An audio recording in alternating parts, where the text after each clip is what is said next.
In Red Dead Redemption 2, you can basically do anything, and in my opinion, it's like the best cowboy western game I've ever played.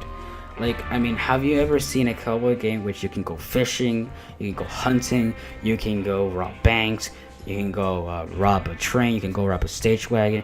Have you ever seen a game like that? No. So have you ever seen a game that has even like poker mini games and all? It has like these activities, these side activities you can do, and has this story that is really good.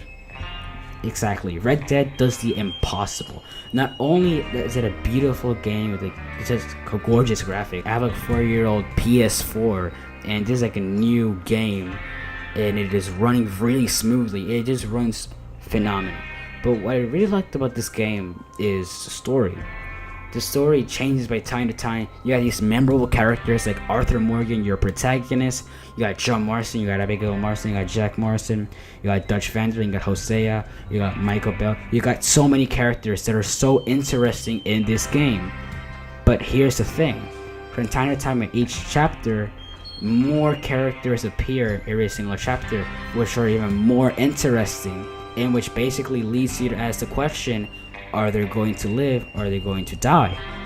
And every single chapter just builds up more suspense until one chapter which basically drifted the entire game, which is chapter 5. Now in chapter 5 you are stuck in the island of Guarma, which is an island near Cuba, which from a cowboy game which is riding your horse there, you start off like this in an island there. You're just like abandoned, not knowing what really happened, just there, and you just find your crew. Now, what's your point? It's basically to get out of the island, obviously. And when you basically get out of the island, there's like really nice music when you're just riding your horse, and this type of like filter like just comes in, and like, and as you're riding your horse, so many things has happened, so you're really digging into the music, and you're just riding a horse, and you're like, oh man, I feel like an actual cowboy.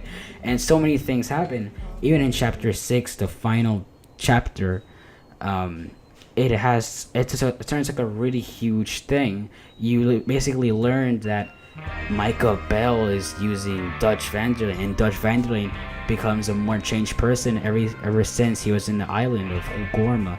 He changes in chapter 6. He's not that secure anymore. He doesn't know what he's doing. He just changes completely. And you basically get to know why Dutch is such like a selfish and greedy person. Because Guarma and all that really changed him.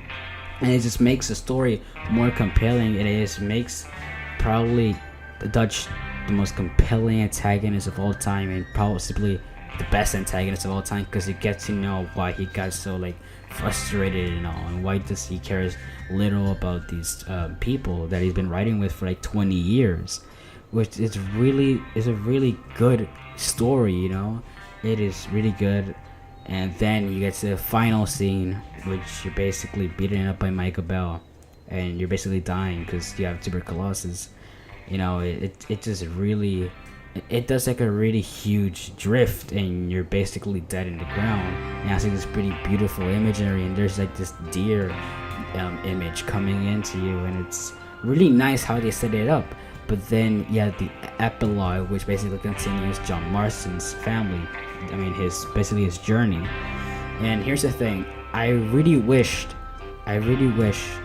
that we get to see more Arthur, because I mean, I checked this, and 73% of the game, that's when you get Arthur Morgan, and then you complete the other, 29 or 28% as John Marston. But I was kind of disappointed because I wish I could basically continue as Arthur Morgan, because he was such a more likable cowboy. He was such a more likable character. He was a really, really good character, and it was so sad to see him just die pretty early in the game. I mean, I kind of was sad and kind of was mad about that, but hey, I mean, he had to go. But at least playing as John Marston, at least, I don't know, it kind of like changed my opinion about him. He's still not better than Arthur Morgan, but he has something. At least he's kind of like a good, chill guy. And you get to see how he got his house. You got to see so many things. You get to see when he gets married and all.